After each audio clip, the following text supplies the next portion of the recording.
Assalamualaikum warahmatullahi wabarakatuh. Waalaikumsalam. Perkenalkan, kami dari calon guru penggerak angkatan 9. Nama saya Maimun. Nama saya Lutfi. Dan kami di sini sedang bersama Kepala SMP Negeri 29 Jakarta, yaitu Bapak Abdul Malik MSI. Selamat pagi, Pak. Selamat pagi. Bagaimana kabarnya, Pak Malik? Alhamdulillah. Alhamdulillah. Kayaknya lagi semangat banget nih hari Iya, ini. Masya Allah. Apa kan harus semangat. Oh, betul, Pak. Sarah, izin Pak Malik bahwa keberadaan kami di sini ingin mewawancarai Bapak. Kebetulan kita ingin mengajukan pertanyaan pemantik terlebih dahulu nih, Pak. Kita kan sedang dalam penugasan pengambilan keputusan berbasis nilai-nilai kebajikan sebagai seorang pemimpin. Nah, dalam sebuah wawancara dengan Menteri Pendidikan kita, Kebudayaan, Riset, dan Teknologi, yaitu Bapak Nadiem Makarim, menyatakan bahwa beban dan amanah kepemimpinan adalah mengimbangi semua prioritas yang terpenting. Tugas saya dalam pendidikan adalah melakukan yang terbaik. Apa yang diinginkan kadang-kadang belum tentu itu yang terbaik.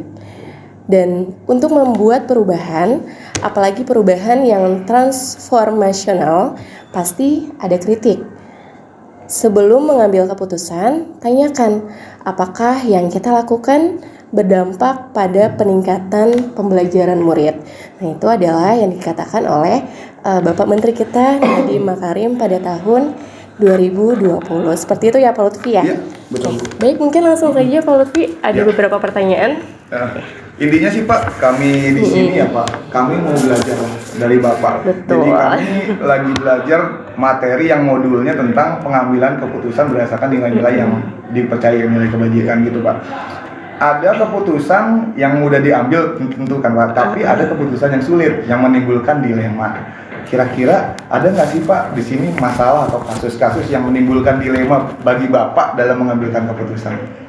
Saya berpikir setiap ini kita sebenarnya pasti ada masalah yang menimbulkan sebuah dilema. Ada dilema pasti dalam proses penyelesaiannya, proses keputusan. Pasti ada. Pasti ada ya kayak kira-kira gimana sih cara Bapak nih untuk menyelesaikan masalah itu, yang dilema itu? Kira-kira langkah-langkahnya gimana? Kan sulit ya Pak kalau misalkan ini benar, ini juga benar. Berarti kita harus mengambil keputusan untuk mengutamakan yang mana gitu Pak kira-kira. Oke, seperti biasa dalam proses penyelesaian sebuah masalah pasti kita buatin dulu ya.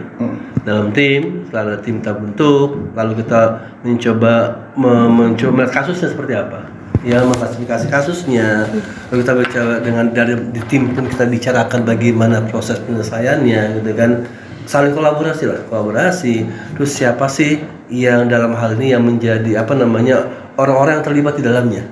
Kita bicara bersama lah untuk berkolaborasi dalam mencari proses penyelesaiannya. Ya, baik.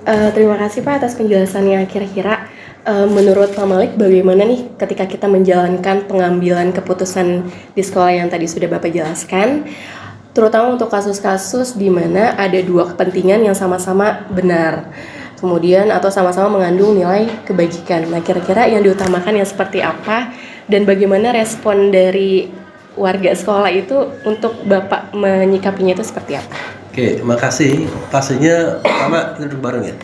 Duduk bareng semua orang-orang yang di dalamnya. Setiap penyelesaian mungkin alternatif yang ada disampaikan, kita melihat plus minusnya di mana. Pasti kan setiap keputusan ada plus dan minusnya. Tapi kita mencari sebuah penyelesaian di mana meminimalisasi permasalahan. Jadi saling berkontribusi dalam proses penyelesaian, kita diskusi bersama, lalu kita mengambil mana yang terbaik buat kita. Sehingga akses tadi antara kepentingan kita ambil keputusan tadi, ya betul-betul memang keputusan yang terbaik loh. Oke Pak. Oke, jadi tadi Bapak juga sudah sampaikan ya Pak bahwa utamanya ini yang di garis tebal lah, utamanya upaya kolaborasi ya Pak, penting sekali ya Pak ya. Jadi kerjasama tim ya. Nah, menurut Bapak nih pengambilan keputusan yang efektif itu gimana sih Pak? Dari mana kita tahu kalau keputusan yang kita ambil itu bakal efektif? Gitu. Kira-kira gimana? Oke, dari permasalahan ada, dari dulu ya. Dari permasalahan ada, Lalu memang kita mencari juga data dari pihak-pihak yang memang terjadi di dalamnya gitu kan ya. Obrolkan bersama sekali lagi efektif nanti penyelesaian itu ya tidak menimbulkan problem baru gitu loh. Jangan sampai menyelesaikan problem justru timbul problem gitu loh. Yuk kita pakailah yang pegadaian itu loh. Menyelesaikan masalah tanpa masalah. Jangan bermasalah tambah masalah nah ini. Berarti kalau punya masalah ke pegadaian ya Pak? Luar biasa Pak Malik ya. Jadi menurut Bapak ini hal-hal apa saja yang kiranya merupakan tantangan dalam pengambilan keputusan pada kasus-kasus yang tadi sudah disebutkan yang merupakan dilema etika? Oke, tantangan pasti ada ya. Pertama pasti karena ketidaksepahaman gitu ya. Jadi karena ketidaksepahaman maka itu akan timbul tantangan. Tapi selama itu kita diskusikan, kita bicarakan, maka tantangan itu akan menjadi semakin kecil. Sehingga kita menimbulkan sebuah penyelesaian yang betul-betul efektif buat bersama. Jadi tantangan itu dengan adanya kebersamaan tidak ada lagi namanya tantangan ya, perjuangan bersama gitu ya Pak ya. Oke Pak, jadi untuk pertanyaan selanjutnya, untuk dalam penyelesaian masalah nih ya Pak, penyelesaian kasus itu ada nggak sih Pak waktu atau tenggat waktu tertentu di tempat tertentu atau ada jadwal tertentu selama proses penyelesaiannya? Sangat tergantung kasusnya ya. Kalau ada hal-hal yang urgent, kita nggak perlu nunggu-nunggu gitu ya, harus saat itu gitu kan ya. Maka kita selesaikan. Tapi kalau ada hal-hal memang ini kita butuh seleksi, kita cek kembali, kita butuh timeline-nya, kalau kita membutuhkan orang-orang lain, tim lain segala macam penyelesaian, maka itu ya kita kembali timeline-nya ada. Tapi kasus-kasus yang sifatnya urgent ya nggak perlu langsung nunggu-nunggu gitu, nah harus hari itu seperti itu. Biasanya Pak, kalau menyelesaikan masalah itu kan ada prosedur-prosedurnya ya. Untuk tahapan yang utama nih yang biasa Pak Malik lakukan itu langkah kiatnya apa sih, tipsnya biar buat belajar nih ya. Kita belajar juga nih biar kita mencontoh Pak Malik udah buat prosedur itu berhasil loh penyelesaiannya seperti itu. Pasti memang ini ya, setiap penyelesaian kita ada SOP ya. SOP. Yang pertama misalnya kita bentuk timnya. Setelah bentuk timnya, kita melihat siapa sih yang terlibat di dalamnya. Lalu kita juga mengidentifikasi masalahnya. Identifikasi masalah nih. Lalu setelah mengidentifikasi masalah, kita mengidentifikasi juga alternatif penyelesaiannya gitu kan. Nah, semua alternatif penyelesaian tadi kita bicarakan, diskusikan dalam tim gitu loh. Sehingga mencari penyelesaian yang betul-betul efektif. Permasalahan yang penyelesaian yang betul-betul tidak menimbulkan masalah kembali. Itu yang kita lakukan. Dan tentunya itu atas perencanaan bersama. Betul, ya Pak ya. Pastinya kan tadi ada kolaborasi luar bersama. Biasa. Jadi keputusan itu diambil, dipahami oleh semua ya Pak, dipahami dan dilaksanakan juga bareng-bareng karena rasa kepemilikan mungkin ya Pak, kami dilibatkan. Oke, terus tadi kan kalau tadi ada tantangan, ada hal-hal yang sulit gitu ya. Kira-kira ada nggak sih Pak faktor-faktor yang mempermudah atau membantu Bapak nih dalam pengambilan keputusan? Hal-hal yang bermudah tadi pertama kesepahaman ya. Kita saling paham, kita memiliki tujuan yang sama di sekolah ini gitu kan ya. Kita punya pendelegasian, itu yang membuat kita kerja kita menjadi lebih mudah lakukan. Dengan pendelegasian tadi kita berikan sebuah kesempatan, kepercayaan dalam pada semua. Tapi tetap harus kita progres gitu ya. Setiap apa yang dilakukan harus ada progres dari kita. Enggak lepas itu saja gitu kan. Jadi tetap terpantau tapi kita berikan sebuah kepercayaan dan sebuah masalah. Ya, luar biasa sekali. Pertanyaan terakhir Pak Malik, izin, kira-kira dari semua yang telah Bapak sampaikan tadi, apa nih pembelajaran yang bisa Bapak petik dari pembelajaran Bapak sendiri sebagai pengalaman Bapak yang mengambil keputusan tadi sebagai seorang pemimpin?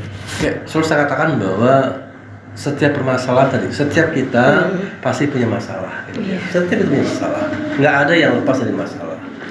Yang kedua, bahwa setiap masalah pasti ada jalan keluarnya. Itu udah yakin, kita harus yakin tuh. Yakinkan bahwa setiap masalah ada jalan keluarnya. Tinggal bagaimana kita menyikapinya. Lalu setelah itu dia juga berharap bahwa penyelesaian yang kita ambil jangan sampai juga menimbulkan permasalahan yang baru. Itu mungkin dasarnya. Luar biasa, alhamdulillah. Terima kasih banyak Pak Malik ya atas pembelajaran ilmunya ya. Dapat insight baru Pak Malik. Insyaallah bermanfaat Bapak. Amin. Sangat bermanfaat Bapak. Mohon terus doanya, bimbingannya ya untuk kita semua agar bisa menjadi pemimpin yang seperti Bapak, menjadi teladan untuk semuanya. Terima kasih Pak Malik. Saya izin pamit ya Pak ya. Assalamualaikum warahmatullahi wabarakatuh. Assalamualaikum warahmatullahi wabarakatuh. Waalaikumsalam warahmatullahi wabarakatuh. Selamat siang Bapak Ibu, perkenalkan saya Helen Septiani dari SDN Cipulir 03. Saya Yadi Rasviadi dari SMP Negeri 29 Jakarta. Saya Dian Mustaqim dari SDN Cipulir 11 Pagi. Saya Lutfi Rizky Prasetyo dari SMPN 29 Jakarta. Kami calon guru penggerak Angkatan 9 Jakarta Selatan. Kali ini kami akan melakukan wawancara dengan Ibu Dona Solhiana MPD. Beliau ini kepala sekolah dari SDN Cipulir 11 Pagi. Kemudian pada sesi siang ini kami akan mewawancarai Ibu terkait bagaimana penyelesaian permasalahan di sekolah ini yang pernah Ibu alami. Apakah permasalahan itu bujukan moral atau dilema etika? Baik Bapak Ibu, mari kita saksikan proses wawancara kami dengan Ibu Dona. Selamat siang Bu Dona. Selamat siang. Bagaimana kabarnya Bu? Alhamdulillah, sehat ya. Sehat. Mudah-mudahan semua juga sehat nih ya. Amin. Semangat Bu, semangat. ya. Harus. Jadi begini Bu Dona, kehadiran kami berempat di sini ingin menanyakan kepada Ibu, apakah Ibu pernah nih menyelesaikan permasalahan yang terjadi di bawah pimpinan Ibu nih ya, selama di SDN Cipulir 11 Pagi ini Bu ya. Terkait permasalahan ada dua, yaitu permasalahan yang sering terjadi baik dilema etika maupun bujuk moral ya Bu ya. Misalnya permasalahan dengan guru, orang tua, atau murid. Ada pun masalah yang lainnya. Yang bisa Ibu ceritakan pengalamannya kepada kami nih, ada pertanyaan yang akan saya sampaikan nih pada sesi wawancara ini. Pertanyaan pertama nih Bu ya. Selama ini bagaimana nih Ibu Dona dapat mengidentifikasi kasus-kasus yang merupakan dilema etika atau bujukan moral Bu? Oke, baik. Dilema etika dan bujukan moral itu ya, dua hal yang sepertinya memang sering ya dihadapi oleh seorang pimpinan, baik itu kepala sekolah maupun dalam instansi yang lain. Bujukan moral kita tahu itu hal atau kasus-kasus yang mungkin berkaitan dengan benar atau salah gitu ya. Iya, betul. Kalau dilema etika biasanya itu benar dengan benar gitu ya, atau itu baik dengan baik. Jadi di situ kita merasakan dilema bagaimana memutuskan. Ya itu memang terjadi juga di sekolah kami ya, Cipulir 11, baik guru maupun murid-murid. Kalau untuk orang tua alhamdulillah ya belum sampai, alhamdulillah tidak terjadi. Kalau dengan murid itu biasanya kita dilema etika ya, jadi ada murid yang memang saat itu apa ya, boleh dibilang melakukan hal-hal yang di luar Batas. batas. Jadi dia kesal dengan seorang guru, padahal maksud guru itu adalah baik. Jadi memang waktu itu sudah diinformasikan bahwa rambut yang panjang harus dipotong. Ternyata anak itu tidak ya mematuhi sampai batas yang sudah ditentukan. Akhirnya dengan izin, padahal anak itu sudah setuju ya Pak dipotong, tapi jangan pendek-pendek. Akhirnya dipotong, memang rapi potongannya. Nah di satu sisi dia merasa itu tidak rapi dan marah ya, saat itu marah dan menyalahkan gurunya tersebut yang memotong rambut, sampai akhirnya dia marah. Nah sedang di situ kita sebagai kepala sekolah palingnya dilema, dalam arti satu sisi seorang guru tersebut menjalankan apa yang sudah menjadi ketentuan. Di satu sisi murid itu merasa dirugikan, kata dia merasa dirugikan, padahal kalau saya lihat tidak dirugikan. Jadi dipotongnya rapi. Kita padahal dia merasa ya, kita melihat bahwa di satu sisi guru itu benar, baik ya untuk anak. Satu sisi memang anak itu merasa dia juga benar karena Pak Guru ini memotongnya nggak sesuai keinginan dia. Tapi akhirnya kita panggil anak tersebut juga orang tuanya dan guru yang bersangkutan, dan memang sudah dijelaskan bahwa di situ itulah pentingnya ya kita diskusi ya, kita berunding, kita koordinasi, jangan langsung kita percaya pada satu sisi ya. Jadi di situ peran ketika kita merasakan suatu dilema, kita diskusikan, kita komunikasikan dengan baik apa yang terjadi dan kenapa seperti itu. Nah, sehingga di situ kita bisa ternyata oh seperti ini. Akhirnya sudah diambil keputusan dan sudah damai ya bahwa memang guru itu pun ya akhirnya tetap minta maaf dan anak itu pun tetap minta maaf pada guru tersebut, dan akhirnya alhamdulillah mereka sudah tidak ada masalah lagi sampai sekarang, dan malah anak itu ya lebih hormat juga sih kayaknya kepada guru tersebut gitu. Jadi selama ini nih Bu, bagaimana nih Ibu Dona nih? Tadi kan udah dalam mengambil keputusan di sekolah nih Bu ya, terutama kan pada kasus tadi Ibu jelaskan ya, mana ada dua kepentingan yang sama-sama benar atau sama-sama mengandung nilai kebajikan ya Bu. Jadi kasus yang tadi itu. Iya.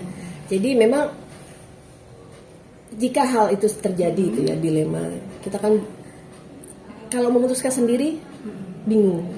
Jadi perlu adanya komunikasi dan juga adanya koordinasi dengan semuanya. Jadi saya di sini alhamdulillah selain yang tadi masa tadi kan saya sudah panggil ya keduanya. Jadi biar kita mengetahui bagaimana kejadian sebenarnya, lalu kita bisa simpulkan dan kita bisa putuskan.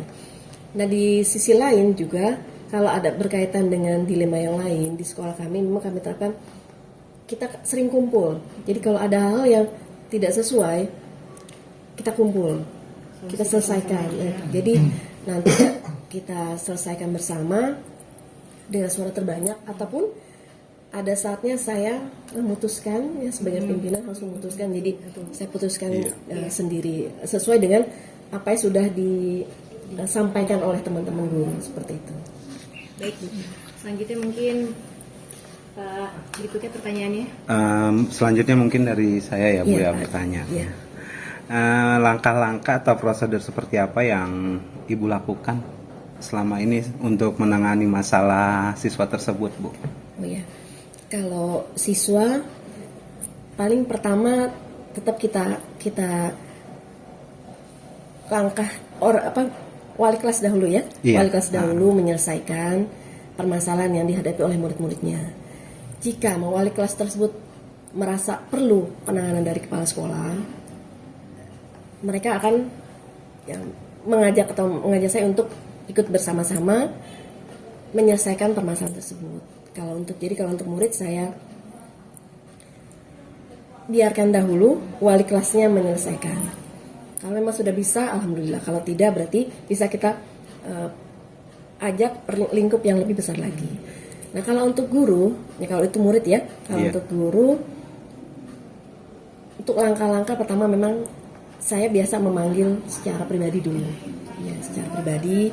Jadi kalau ada temannya kira-kira ada masalah atau kurang sesuai dengan tupoksinya atau dengan prosedur kedinasan, jadi biasa saya panggil, ajak ngobrol berdua.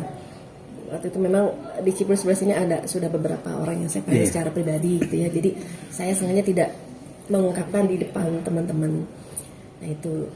Tapi kalau misalkan itu berkaitan dengan bersama, nah saya panggil bareng-bareng, entah di ruang guru kita kumpul bareng ataupun pernah di musola gitu. Musola kita kumpul, kita ngobrol bareng melingkar, kita ngobrol seperti itu bareng-bareng, kita tuntaskan bersama. Jika ada hal-hal yang memang mungkin tidak bisa tuntas saat itu, ya mungkin secara bertahap pelan-pelan. Karena kan ada hal permasalahan yang tidak bisa langsung sekaligus saat itu cair 100% gitu. Jadi tetap bertahap seperti itu. Mungkin itu sih Pak Adit. Iya, terima kasih Bu. Berarti untuk prosedur yang diambil memang sudah mengikuti ya Bu, dari wali kelas dulu. Kalau bagi murid baru, kalau memang wali kelas tidak bisa menangani, baru turun ke kepala sekolah. Nah untuk di tingkat guru memang harus dari ibu secara langsung yang menangani dengan cara memanggil satu persatu. Nah mungkin pertanyaan selanjutnya Bu dari saya, hal apa saja yang selama ini Ibu anggap efektif sih dalam pengambilan keputusan pada kasus-kasus dilema etika Bu? Iya. Kalau pada kasus dilema etika, tadi apa? Apa tadi? Hal yang efektif dalam ya. pengambilan keputusan dalam kasus dilema etika Bu? Kalau dilema etika itu mungkin pertama kita pendekatan juga ya, pendekatan pada orang yang mungkin perlu kita dekati. Nanti di situ kita bisa kadang ketika kita dilema itu kita bingung, tapi kalau kita panggil secara personal tadi itu kita tahu dari orang yang secara langsung. Nah setelah itu tadi kita diskusikan bareng-bareng. Komunikasi itu penting. Jadi ketika kita menghadapi suatu dilema etika itu, selain kita mengadakan pendekatan, yaitu tadi kita komunikasikan dengan baik kepada semua stakeholder yang ada di sekolah. Kalau perlu kita langsung saat itu diskusikan, selesaikan saat itu kita selesaikan. Tapi kalau memang perlu penanganan lebih lanjut, ya kita mungkin akan adakan penanganan yang lebih lanjut. Seperti itu. Jadi memang kalau dilema di satu sisi kepala sekolah perlu untuk memutuskan, tapi di sisi lain kita pun nggak bisa juga egois gitu ya, hanya keputusan sendiri. Nah, jadi tetap kita koordinasikan dengan stakeholder yang ada di sekolah gitu. Iya, berarti dengan cara Ibu pengambilan keputusan untuk masalah dilema etika itu kita melibatkan banyak pihak ya Bu. Jadi tidak mau mengambil keputusan dengan secara sendiri atau secara sepihak. Jadi benar-benar melibatkan orang lain untuk ikut dalam menentukan keputusannya. Iya, betul. Mungkin selanjutnya pertanyaan selanjutnya akan dilanjutkan oleh teman saya ya Bu. Ya, baik. Terima kasih Bu Dona. Iya. Pertanyaan selanjutnya mungkin kira-kira hal apa saja Bu yang merupakan tantangan dalam pengambilan keputusan pada kasus yang terjadi di sekolah ini Bu? Tantangannya ya memang tantangannya itu ketika kita ingin mengambil keputusan itu tadi dilema etika ya, jadi merasa nggak enak gitu ya, merasa nggak enak ketika kita mengambil keputusan A misalkan, atau kita mengambil keputusan B, di mana keputusan itu mungkin tidak sesuai dengan sebagian kecil orang. Ya, jadi itu tantangan yang menurut saya ya, perasaan tidak enak gitu ya, perasaan tidak enak dari kita sebagai seorang pimpinan. Tapi itu di sisi lain kita harus bisa mengolah rasa itu agar ya kita bisa benar-benar mengambil keputusan yang terbaik lah untuk orang lain. Karena kan kalau dilema etika itu kita lebih fokus kepada kebaikan orang lain ya, gitu ya. Iya. Sebenarnya ya. Iya, Bu. Kalau kita mau kan kebaikan kita sendiri, tapi kalau dilema etika itu kan lebih kepada bagaimana itu bisa baik untuk orang lain semua itu. Iya, Biar win-win ya Bu. Nah, jadi tantangan itu aja sih menurut saya. Kadang ada rasa tidak enak atau ada mungkin ketika dalam mengambil keputusan itu, walaupun kita dasari awalnya dari keputusan bersama, ya kalau saat itu memang semuanya sepakat, alhamdulillah. Tapi ya itu tadi kadang ketika suara terbanyak ada suara kecil yang mungkin tidak sepakat, itu kan yang memang perlu kita pendekatan lagi kepada mereka. Satu lagi Bu, Iya. kira-kira Ibu memiliki sebuah jadwal atau hal-hal lain yang bisa menyelesaikan kasus yang terjadi di sini mengenai dilema etika tadi ya. Kira-kira apakah langsung menyelesaikan di tempat atau Ibu mengatur jadwal yang ditentukan? Oh ya, jadi memang ketika ada kasus dilema itu ada kalanya kita memutuskan saat itu juga, tapi jarang. Kadang kalau keputusan yang kita putuskan saat itu keputusan takutnya keputusan yang sepihak. Sepihak dan emosional gitu ya. Iya, betul Bu. Jadi ketika ada kasus seperti itu, ya mungkin tidak langsung, seringnya kita jadwalkan bersama, disepakati hari apa kita akan kumpul bareng, ataupun saya yang langsung memutuskan kita nanti kumpul ya hari apa itu jam sekian. Dan alhamdulillah teman-teman semua selalu merespon di sini Cipul 11. Alhamdulillah guru-gurunya selalu mensupport gitu ya, selalu mensupport apa yang diprogramkan atau mungkin apa yang ingin diputuskan bersama gitu di sini. Jadi intinya tetap saya jadwalkan, tidak langsung saat itu. Khawatir tadi itu ya, khawatir keputusan yang saya ambil itu sepihak dan didasari karena emosi gitu. emosi sesaat. Setuju, Bu. Ya baik. Oke, saya izin melanjutkan Iya ya Bu ya. Pak Lutfi. Di pertanyaan selanjutnya gini Bu, dilema etika kan itu namanya dilema pasti nggak mudah ya Bu ya. Iya, betul. Tadi Ibu juga cerita ada hambatan-hambatan, ada segala macam. Sekarang kalau tadi hambatannya, ada nggak sih faktor-faktor apa yang bikin Ibu mudah untuk mengambil keputusan? Apa yang mempermudah Ibu dalam mengambil keputusan yang dilematis seperti tadi gitu? Iya, jadi kemudahannya ya. Itu ini tadi bagaimana kita mungkin pendekatannya ya. Pendekatan kepada yang terkait dengan kasus tersebut gitu. Jadi ketika kita ingin menyelesaikan kasus dilema tersebut, mungkin lebih banyak sebenarnya lebih banyak hambatannya ya Iya, sebenarnya. benar. Tapi kemudahannya itu ketika kita sudah melakukan pendekatan kepada mereka dan mereka juga mau untuk dirangkul gitu ya, dirangkul. Jadi kita ketika memutuskan sesuatu itu, keputusan ini sudah kita dasari dengan kebaikan bersama gitu, untuk kebaikan bersama.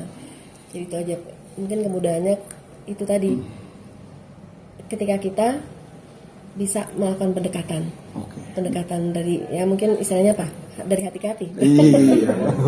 Iya benar. Betul apa Dit? Iya, betul. Jadi biar lembek yang tadinya keras gitu ya. Asal jangan main hati Pak Dit. Nah, itu nggak boleh. Itu yang nggak boleh.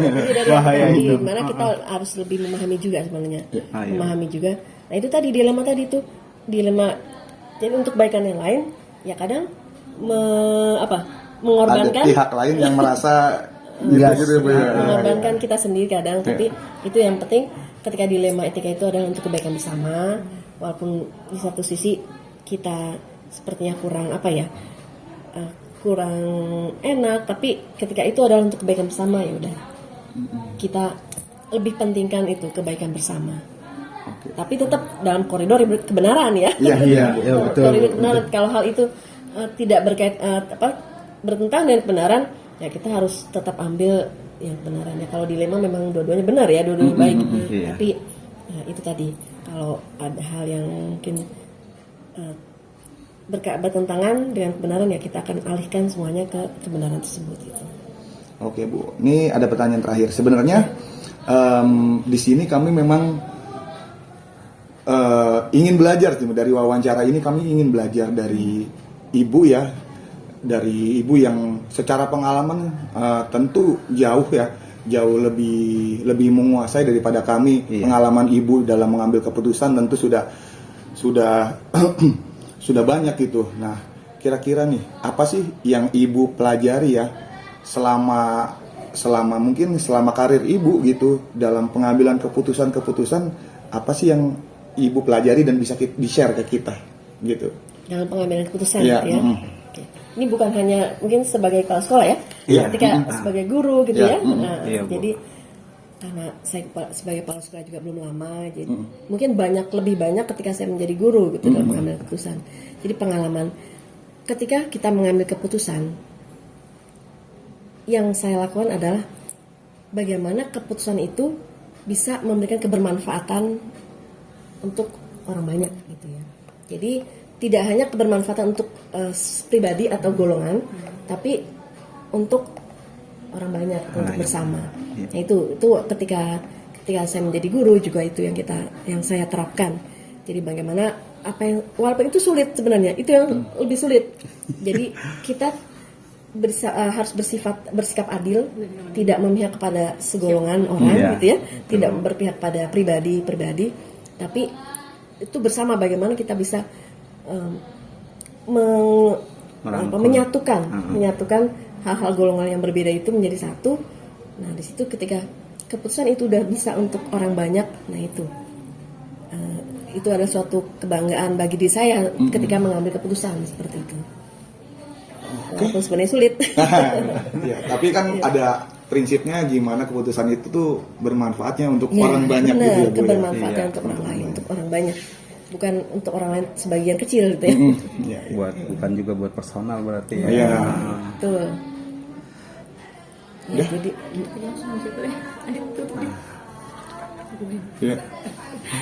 Oke, demikianlah wawancara kami dengan Ibu Dona mengenai dilema etika dan bujuk moral. Sekian dan terima kasih. Kami tutup dengan wabillahi taufiq wa hidayah. Wassalamualaikum warahmatullahi wabarakatuh. Waalaikumsalam warahmatullahi wabarakatuh.